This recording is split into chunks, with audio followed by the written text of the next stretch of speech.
Alex Stanley जी का सवाल है, reserve wealth monitor app genuine है क्या? देखिए, ऐप तो जेन्युइन ही होगा, काफी खर्चा कर रहे हैं वो लोग एडवर्टाइजमेंट पे, पेड प्रमोशन पे, इन्फ्लुएंसर्स पे काफी खर्चा कर रहे हैं। मुझे भी प्रमोशन के लिए आया था, मैंने किया नहीं उसका। क्यों? क्योंकि in my opinion asset management company जो एएमसी होती है, जिसकी स्कीम्स होती है, उसको जो हम खर्चा देते हैं एक्सपेंस रेशियो उस स्कीम को मैनेज करने के लिए, उसके अलावा 1 रुपया कहीं किसी को देने की जरूरत नहीं। म्यूचुअल फंड का पोर्टफोलियो मैनेज करने के लिए, क्रिएट करने के लिए, रिव्यू करने के लिए किसी थर्ड पार्टी को पैसे देने की जरूरत नहीं। चाहे डिस्ट्रीब्यूटर हो या फिर कोई फाइनेंशियल एक्सपर्ट हो, कोई यूट्यूबर हो जो कह रहा हो कि मुझे पैसे दो, मैं आपको कांटेक्ट करो, व्हाट्सएप पे पोर्टफोलियो बना दूंगा, किसी को कुछ देने की जरूरत नहीं है। क्योंकि इन द एंड एक सिंपल सी अगर आप स्ट्रेटजी फॉलो करते हो, शॉर्ट टर्म का इन्वेस्टमेंट लार्ज कैप के अंदर, मिड टर्म का इन्वेस्टमेंट मिड कैप के अंदर, और लॉन्ग टर्म का इन्वेस्टमेंट स्मॉल कैप के अंदर, सिंपल सी ये स्ट्रेटजी फॉलो करनी है। शॉर्ट टर्म मतलब 4 से 5 साल, मिड टर्म 7 से 8 साल, एंड लॉन्ग टर्म 8 से ऊपर का जो टाइम पीरियड हो गया वो लॉन्ग टर्म। यही सिंपल सी स्ट्रेटजी जो होती है किसी भी म्यूचुअल फंड पोर्टफोलियो का बेस होती है। और फंड कैसे सेलेक्ट करने हैं, तो कैटेगरी सेलेक्ट करना सबसे जरूरी है कि लार्ज में करना है, मिड में करना है, स्मॉल में करना है। उसके बाद वहां पे एक सिंपल सा फिल्टर, किसी भी या फिर कोई स्कीम है उसके अंदर जाके देख लो कि पिछले 10 साल 8 साल मिनिमम तो 5 साल से ऊपर का जो परफॉर्मेंस है वो कैसा है। अगर अच्छा है तो कर देना चाहिए। नॉर्मली हर कैटेगरी में नीचे की 4-5 स्कीम अच्छा परफॉर्म नहीं कर रही होगी, बाकी ऊपर की जो उससे ऊपर की 10 15 20 स्कीम होगी वो लंबे समय से अच्छा करती आ रही होगी। सिंपल सी ये चीज है। तो इसलिए मुझे थर्ड पार्टी किसी को सिंपल सा ये काम करने के लिए पैसे देने की जरूरत नहीं, क्योंकि बहुत ज्यादा पैसा वो ले लेते हैं। दिखता हमें कम है लेकिन बार बार करके बहुत ज्यादा पैसा चला जाता है, जो अगर हम इन्वेस्टमेंट किए होते तो हमारा रिटर्न कुछ और होता। पीयूष जी का क्वेश्चन है, क्या पूछूं आप जवाब तो देते नहीं, मोतीलाल मिड कैप और टाटा मिड कैप 150 और 150 में कौन आपकी नजर में अच्छा है? देखिए, प्रेजेंटली बात करें तो जो मोतीलाल का मिड कैप फंड है वो काफी अच्छा फंड है। फ्यूचर एक्सपेक्टेशन जो मेरी है इससे, वो भी वैसी ही है कि वो फ्यूचर में भी अच्छा परफॉर्म कर सकता है। वही मिड कैप 150 मोमेंटम 50 की बात करते हैं तो चाहे टाटा को हो या कोटक लॉन्च करे, कल को एसबीआई लॉन्च करे, किसी भी कंपनी का हो, ये एक इंडेक्स फंड है। तो ये जरूर हो सकता है कि किसी को सिर्फ इंडेक्स इन्वेस्टिंग करनी होती है, तो मिड कैप कैटेगरी में इंडेक्स इन्वेस्टिंग करने के लिए best fund mid cap 150 momentum 50 जरूर हो जाता है।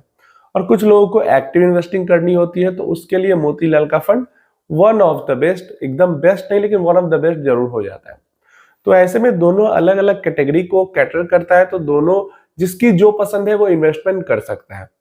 लेकिन इन दोनों के बीच कंपैरिजन करना सही डिसीजन नहीं होगा, क्योंकि आने वाले जो 10 साल होंगे उनमें से ये दोनों में से कौन सा अच्छा परफॉर्म करेगा ये कहना मुझे तो छोड़ो, जो मोतीलाल एएमसी के सीईओ होंगे उनके लिए भी मुश्किल होगा। समझ रहे हो? मतलब अगर रामदेव अग्रवाल जी से भी ये पूछे जाए कि आपका मिड कैप फंड अच्छा करेगा या जो स्मार्ट बीटा फंड है मिड कैप 150 मोमेंटम 50 वो अच्छा करेगा, वो भी ये चीज नहीं बता पाएंगे। तो इसलिए ये दिमाग लगाना छोड़ दो आप कि इन दोनों में से कौन बेहतर करेगा। ये आप सोच सकते हो कि ये दोनों बेहतर करेगा, इन दोनों में से एक कोई रखा जा सकता है। अब आपकी प्रेफरेंस एक्टिव है तो मोतीलाल आ सकता है, आपकी प्रेफरेंस पैसिव है, इंडेक्स फंड है, तो मिड कैप 150 आ सकता है। लेकिन हाँ, ये दोनों अच्छा करेंगे इसकी उम्मीद ज्यादा है।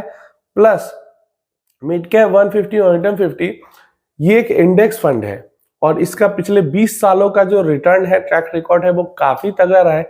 इसलिए इस पे थोड़ा सा भरोसा ज्यादा जरूर होगा। और क्योंकि ये एक्टिव फंड्स है, एक्टिव फंड के फंड मैनेजर चेंज होते हैं, रिसर्च टीम में चेंजेस आती हैं, तो थोड़ा सा स्ट्रेटजी पे असर आता है। स्ट्रेटजी रहती वही लेकिन थोड़ा बहुत असर आता है, तो इसलिए रिटर्न कभी कभी डिफर कर जाते हैं। वैसे तो जब तक रामदेव अग्रवाल जी हैं मोतीलाल के साथ, मुझे लगता है कि जब तक वो है तब तक एएमसी अच्छा जरूर करेगी। उनके जाने के बाद या फिर जो वो अलग होंगे इस एएमसी से, फिर कैसा रहेगा सिनेरियो उसके बाद जो होगा देखा जाएगा। लेकिन जब तक वो है एसोसिएटेड, मतलब उन्हीं की एएमसी ही है, तो जब तक वो है तब तक मुझे लगता है कि ये AMC शॉर्ट टर्म में वॉलेटाइल हो सकती है, लेकिन लॉन्ग टर्म में जो इसकी परफॉर्मेंस है वो मुझे लगता है अच्छी ही रहेगी। अयास जी का सवाल है, what are your views on Motilal AMC? क्या ये मोमेंटम स्ट्रेटजी यूज कर रहे हैं रिटर्न जनरेट करने के लिए? नहीं, देखिए मुझे नहीं लगता कि ये सिर्फ प्योरली मोमेंटम प्ले करते हैं। सबसे पहले व्यूज की बात करते हैं, तो अभी मैंने बात की कि जब तक रामदेव अग्रवाल जी हैं इस AMC के साथ, मुझे लगता है शॉर्ट टर्म में वॉलेटिलिटी आ सकती है, ऊपर नीचे हो सकता है। लॉन्ग टर्म परफॉर्मेंस इसकी स्कीम्स का अच्छा ही रहेगा। अब मुझे इसलिए लगता है कि ये मोमेंटम सिर्फ यूज नहीं करते, क्योंकि सिर्फ मोमेंटम स्ट्रेटजी रामदेव अग्रवाल जी भी यूज नहीं करते, उन्होंने ही सेटअप किया है इस AMC को। और जो इन्वेस्टिंग स्टाइल भी है, अगर आप देखोगे तो ऐसा नहीं लगेगा कि सिर्फ हाई मोमेंटम हाई अल्फा वाले स्टॉक्स इन्होंने पकड़ के रखे हैं। कॉन्सेंट्रेटेड बेट्स इनके काफी स्कीम्स में आपको देखने को मिलेगा, लाइक 30 स्टॉक 50 स्टॉक, कुछ कुछ स्कीम में 30-30 स्टॉक भी देखने को मिलते हैं। काफी कॉन्सेंट्रेटेड इनका इन्वेस्टमेंट होता है। हम मोमेंटम को यूज जरूर करते हैं, लेकिन साथ में वैल्यू को भी पकड़ते हैं, ग्रोथ को भी फॉलो करते हैं। तो थोड़ा सा एक mixed approach with concentrated portfolio ये लोग फॉलो करते हैं, जहां पे भी किया जा सकता है। और अभी जो इतने तगड़े रिटर्न इसलिए इनके दिख रहे हैं क्योंकि कभी कभी थोड़ा सा लक भी फेवर कर जाता है कि जो स्टॉक पे उंगली रखते हैं वो स्टॉक चल जाता है। क्लियर है? जो स्टॉक पे उंगली रखते हैं वही स्टॉक चल जाता है, इसलिए इस AMC के रिटर्न्स इतने हाई दिख रहे हैं। थोड़ा सा समय बीतेगा तो थोड़ा सा एवरेज डाउन होंगे रिटर्न, मतलब खराब नहीं होंगे, लेकिन थोड़ा सा एवरेज डाउन होंगे जब लक चलना इनका थोड़ा सा कम। अब ऐसा नहीं कि पूरा लक बेस्ड ही गेम है, मतलब होता है कि 10 स्टॉक चुने तो नॉर्मली 10 में से 5-6 चलते हैं। अगर 10 में से 9 चलने लगे, 8 चलने लगे या 10 चलने लगे, वो थोड़ा सा लक बेस्ड गेम हो जाता है और वैसे में हायर रिटर्न्स हो जाते हैं। तो मेरा यही व्यू है कि लॉन्ग टर्म में थोड़ा सा एवरेज डाउन होगा, लेकिन रिटर्न्स बढ़िया रहेंगे। देबाब्रता रॉय जी का सवाल है, most of the small cap mutual fund holdings are in companies whose market cap bigger than 5000 crore, but as per my knowledge it should be in companies with less than 5000 crore. Can you explain? देखिए ऐसा कुछ नहीं है। जो small cap stocks हैं वो market cap पे decide नहीं होते। जो रेगुलेशन है SEBI की वो ये है कि टॉप जो 100 स्टॉक्स हैं वो लार्ज कैप हो गए, उसके बाद के 150 मिड कैप हुए, और उसके बाद के मतलब 250 ऑनवर्ड्स उसके बाद के सारे जो स्टॉक हैं वो स्मॉल कैप हो गए। अब 251 नंबर पे जो स्टॉक है उसका मार्केट कैप अगर 10 लाख करोड़ भी चल के फ्यूचर में हो जाए और रेगुलेशन यही रहे तो वो स्मॉल कैप ही कहाएगा। क्लियर है?